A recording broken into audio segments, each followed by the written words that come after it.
quem ganhou a Segunda Guerra Mundial. Ou melhor, quem foi o responsável pela vitória aliada na Segunda Guerra Mundial? Inglaterra? Estados Unidos? União Soviética? Vamos ver.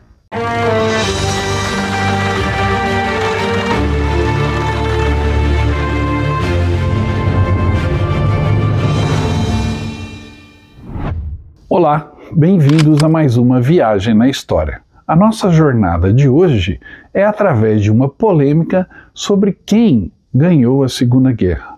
Quem você acha? Recentemente, comentando aqui um vídeo sobre o filme do Oppenheimer, o pai da bomba atômica, que teoricamente colocou fim à Segunda Guerra Mundial, o título desse vídeo que está aqui no canal, eu vou deixar o link aqui na descrição, é exatamente isso, o homem que acabou a guerra.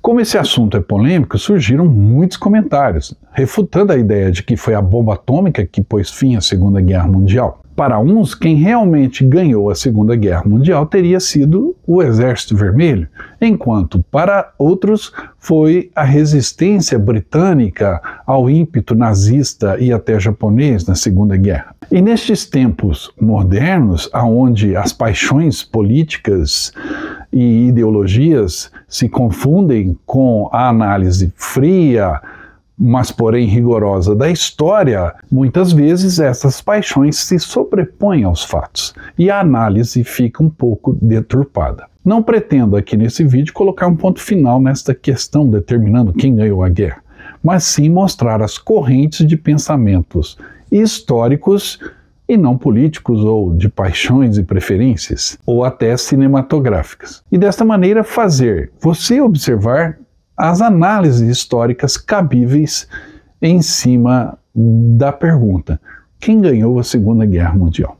A história nem sempre é o que queremos que ela seja, e parece sempre não haver consenso diante de alguns fatos, principalmente se eles são analisados à luz de questões mais políticas e de paixões do que históricas puramente. Um exemplo bem claro disso é a pergunta: quem ganhou a guerra? Ou melhor, quem ganhou a Segunda Guerra Mundial? Se você perguntar isso nos Estados Unidos, o público norte-americano e o público ocidental, de uma certa maneira, entende que os Estados Unidos desempenharam o maior papel na vitória durante a Segunda Guerra Mundial. Mas não diga isso a um russo. Estima-se que cerca de 30 milhões de soviéticos tenham morrido entre a invasão alemã da União Soviética na Operação Barbarossa em 1941 e o final da guerra em 1945. E o número de soldados alemães mortos pelos soviéticos é estimado em mais de 3 milhões e meio, o que dá 3/4 do total de 4,7 milhões de alemães mortos pelos inimigos na Segunda Guerra Mundial.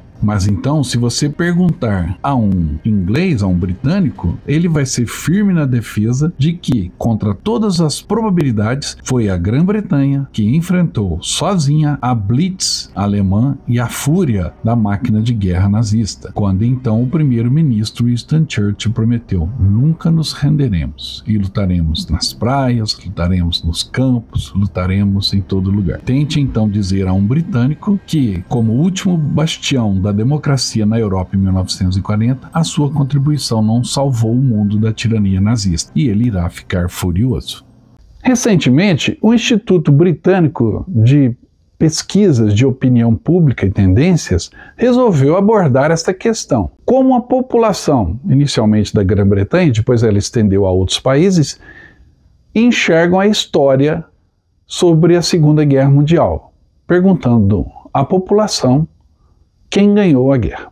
O YouGov é uma plataforma britânica considerada por muitos como a pioneira no mercado quando o assunto é pesquisa de opinião e análise de dados. Com base nesta pergunta, quem ganhou a Segunda Guerra, o YouGov perguntou primeiramente aos britânicos quem eles achavam que era o principal responsável por derrubar o Terceiro Reich. Mais da metade dos britânicos acredita que foram eles próprios, os britânicos, que desempenharam o papel mais importante na derrota de Hitler, em comparação com 13% que responderam que foram os russos e 9% os americanos. O YouGov, então, resolveu perguntar em outros países, na França, na Alemanha e nos Estados Unidos, quem ganhou a guerra. Os dados revelaram que nestes países apenas 11% da população compartilha a visão do público britânico de que foram os britânicos. Em vez disso, os cidadãos dessas três nações são mais propensos a atribuírem o crédito aos americanos. Na França, 56% disseram que foram os americanos que ganharam a guerra. E nos Estados Unidos, 47%, menos do que na própria França. Já na Alemanha, há uma divisão maior. 34% dos alemães acreditam que foram os americanos que venceram a guerra e 22% acreditam que foram os russos. A percepção mudou principalmente para os franceses, que em uma outra pesquisa realizada em 1945 apontou que 57% dos franceses atribuíam a vitória na Segunda Guerra à Rússia como a maior contribuição para a derrota nazista, com apenas 20% apoiando os Estados Unidos e 12% o Reino Unido.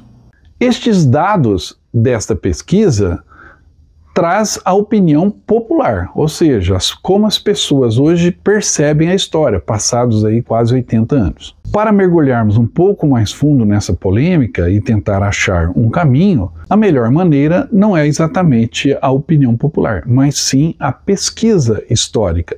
Então, vamos ver o que vários historiadores, muitos deles consagrados, pensam sobre esta questão. Com esses resultados da pesquisa, foi perguntado a um grupo de respeitados historiadores de guerra quem desempenhou o maior papel na vitória na Segunda Guerra Mundial. Aí vão as respostas. O conceituado autor e historiador canadense chamado Jake Granatstein, autor de vários livros, especializado em política e história militar, afirmou sem dúvida nenhuma que foi a União Soviética. A resistência da Grã-Bretanha depois de Dunkerque importava muito, segundo ele, assim como os vastos recursos industriais e militares dos Estados Unidos. Mas a União Soviética, apesar de suas derrotas catastróficas no primeiro ano após a invasão alemã, engoliu toda a Wehrmacht nas estepes, infligiu-lhe enormes perdas e desgastou-a. Deve-se dizer que a ajuda dos aliados ocidentais foi muito importante nessa vitória, mas o povo russo lutou e venceu a guerra.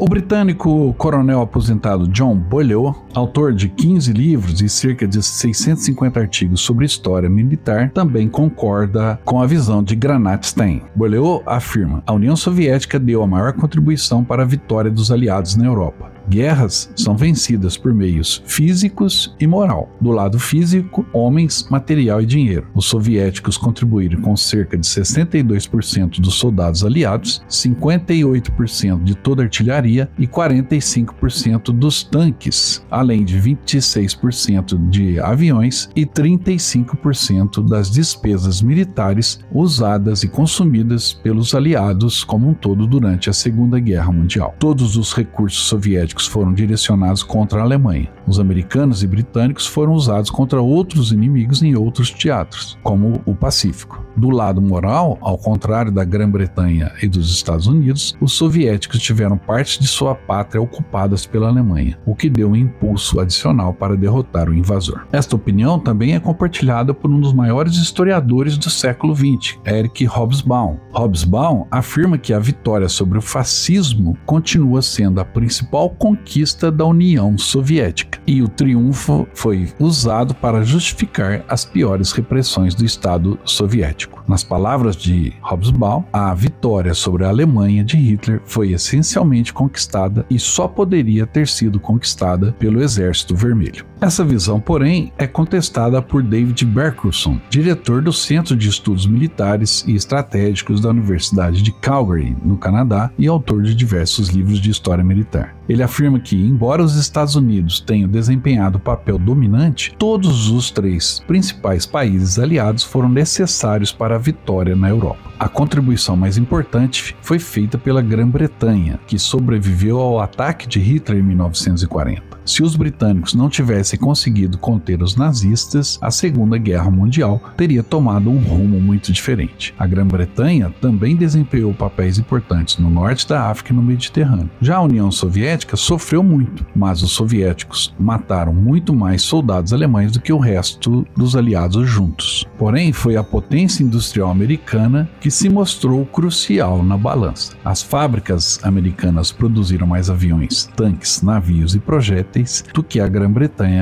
e a União Soviética juntas, permitindo que os americanos derrotassem o Japão praticamente sozinhos e desempenhassem um papel importante na vitória sobre a Alemanha nazista. O canadense ficou, vamos dizer assim, em cima do muro.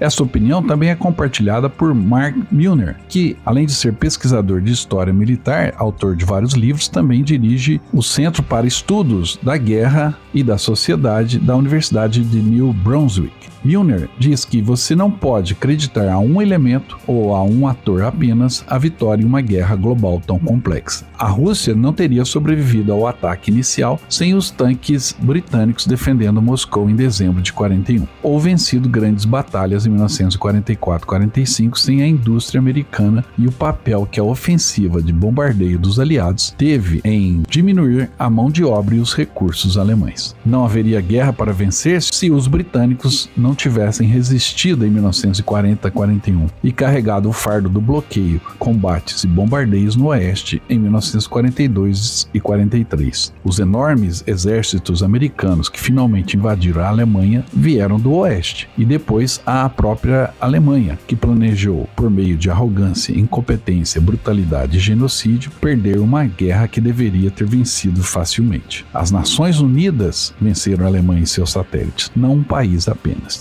Já Geoffrey Hayes, professor da Universidade de Waterloo e diretor do Canadian Battlefield Foundation, diz que somente pela escala de mortos a União Soviética desempenhou o maior papel na vitória dos aliados na Europa. Outros números, especialmente na produção industrial, sustentam a visão de que os americanos desempenharam esse papel, mas os números enganam. A guerra começou em 39, depois que o eixo se aliou aos soviéticos. Os americanos não entraram na guerra até dezembro de 41. Os britânicos não foram a maior força a ajudar a derrotar Hitler. Seus objetivos eram muitas vezes mal orientados, mas com a vitória alemã na primavera de 1940, mesmo assim, os britânicos continuaram lutando. Essa determinação, compartilhada com o seu aliado mais importante, o Canadá, ofereceu a mais intangível das medidas, a esperança, que sem ela, os aliados jamais acabariam triunfando. Então, o Geoffrey Hayes nos deixa uma pergunta: o que é mais importante? O número de soldados sacrificados pela União Soviética? A produção industrial desenfreada americana? Ou a resiliência e a resistência britânica que manteve a chama da esperança acesa? Uma bela pergunta, que outro historiador britânico, Hugh Halliday, sintetiza em apenas uma afirmação: aproximadamente 70% de todas as tropas alemãs mortas caíram na frente oriental. Nem é preciso dizer que a União Soviética desempenhou o maior papel na determinação da vitória. Todos estes historiadores que eu citei até agora são conceituados e conhecidos em seus países. Mas vamos saber a opinião de historiadores consagrados mundialmente como experts na questão da Segunda Guerra Mundial e autores de livros que são best-sellers no assunto. Vamos começar por Anthony Beevor. Beevor é um autor britânico muito respeitado e com muitos livros nas estantes dos interessados em história militar. Por exemplo, Arnhem, Creta, o Dia D, a Batalha das Ardenas. Todos esses livros fizeram muito sucesso e transformaram Beevor numa sumidade quando o assunto é a Segunda Guerra Mundial. Mas ele escreveu um livro que é um compêndio, ou seja, toda a história da Segunda Guerra Mundial, que se chama exatamente A Segunda Guerra Mundial, de Anthony Beevor. Esse livro é muito conceituado. E no livro ele fala um pouco, principalmente no final, sobre essa questão de qual país foi o responsável pela vitória final sobre as potências do eixo. Anthony Beevor, um dos maiores historiadores vivos hoje, cita em sua obra sobre a Segunda Guerra Mundial a escritora Annie Applebaum, ao dizer que os americanos pensam que a guerra foi algo que começou em 1941 em Pearl Harbor e terminou com a bomba atômica de 1945. Já os britânicos lembram da Blitz de 1940 e da libertação de Belsen. Os franceses recordam Vichy e a resistência, enquanto apagam o resto da história colaboracionista. Os holandeses exaltam Anne Frank e até mesmo os alemães só conhecem uma parte da história. Não é à toa que o homem do leste não consegue levar os americanos e outros ocidentais a sério. Como não passaram pelas experiências que eles soviéticos passaram, não conseguem entendê-las e parecem também não conseguir imaginar como aquilo aconteceu. Após a conferência em Potsdam, foi decidido pelos líderes aliados que a rendição japonesa teria que ser incondicional, ou seja, os japoneses não poderiam exigir absolutamente nada.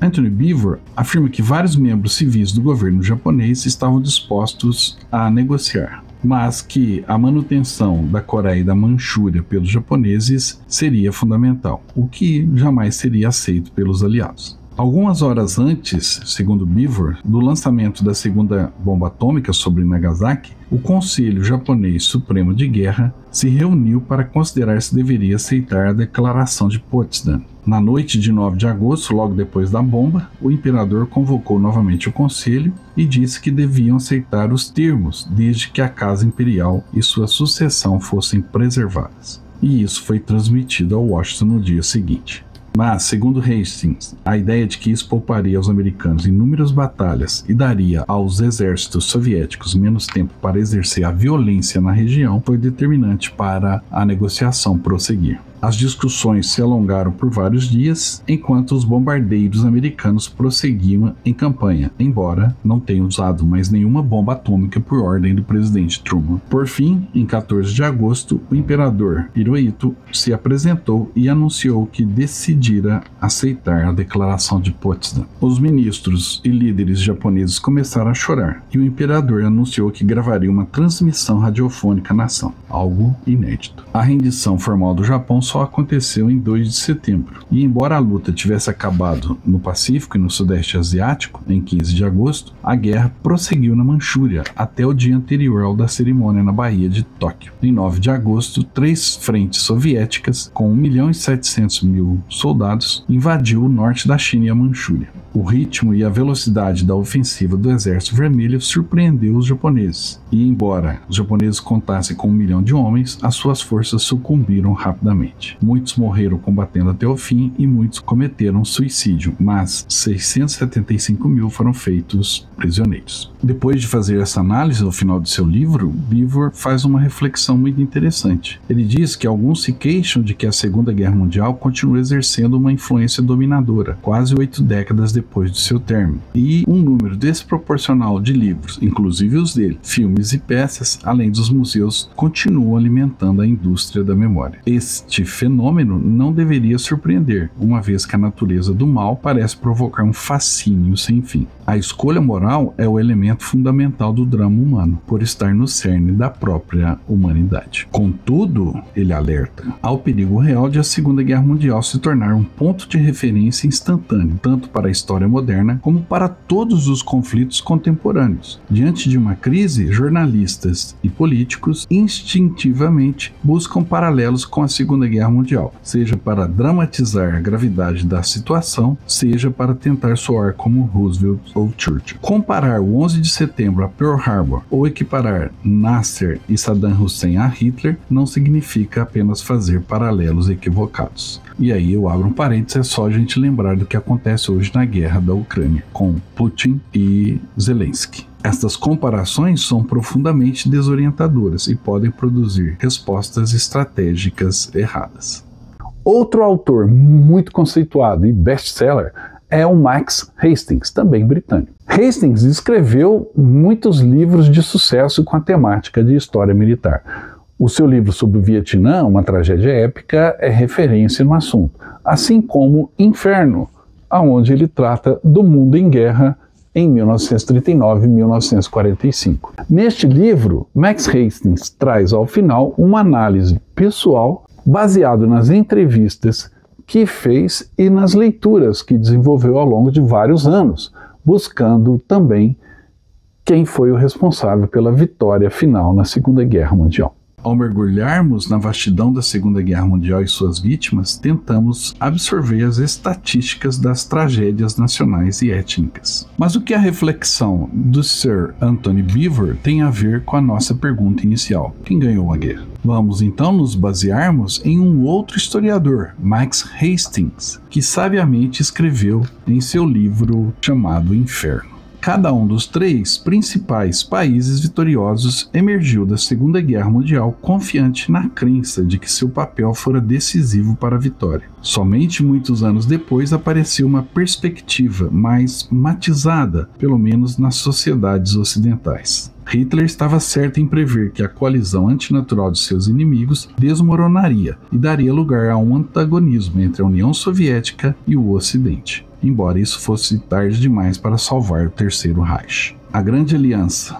expressão cunhada por Churchill para enobrecer as relações entre Grã-Bretanha, Estados Unidos e União Soviética durante a guerra, sempre foi um grande fingimento. Foi uma ficção necessária para dar a impressão de que as 3 potências travaram a guerra numa iniciativa compartilhada e com propósitos comuns. Hastings prossegue afirmando que a resistência britânica em 1940 e 41 foi essencial para impedir o triunfo nazista, mas em seguida o povo de Churchill deu uma contribuição apenas secundária para a vitória. Os britânicos pagaram um preço em sangue e em recursos que lhes pareceu bem alto, mas foi modesta em comparação com os horrores sofridos pelas nações do continente. Ele afirma também que o poderio industrial americano contribuiu mais para a vitória do que seus exércitos. Era óbvio para os administradores alemães que, em dezembro de 41, a vitória já estava fora do alcance de Hitler por causa dos eventos na Rússia e da adesão dos Estados Unidos à causa aliada, muito antes das ofensivas aéreas. E sobre a União Soviética, Hastings é enfático. Quaisquer que fossem as limitações de Stalin como comandante militar e seu monstruoso histórico como tirano, ele presidiu a criação de uma extraordinária máquina militar e buscou seus objetivos até o triunfo. Em 1945, a União Soviética parecia o único país a ter atingido plenamente seus objetivos na guerra, criando um novo império no leste da Europa para proteger suas fronteiras com o Ocidente e assegurando importantes pontos de apoio no Pacífico. Contudo, a União Soviética deixou-se iludir por seus triunfos militares e diplomáticos, desenvolvendo uma falsa percepção de seu significado. Por mais de 40 anos, depois de 1945, manteve uma ameaça armada contra o Ocidente, a um custo desastroso. A falência econômica, social e política do sistema que Stalin criara e acabou sendo finalmente exposta. Foi o fim da União Soviética. Existem muitos outros autores, historiadores, que também se debruçaram sobre esta questão.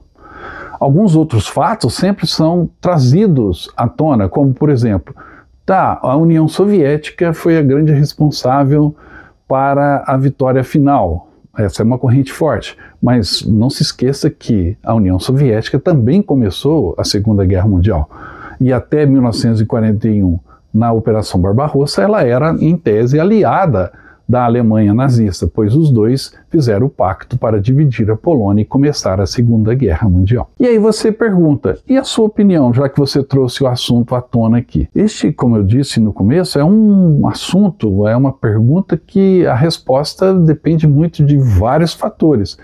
Mas, olhando só pelo lado histórico, dificilmente a Alemanha nazista teria sido derrotada se não fosse os 3 fatores: o Exército Vermelho, a resistência britânica e o poderio industrial e até militar norte-americano.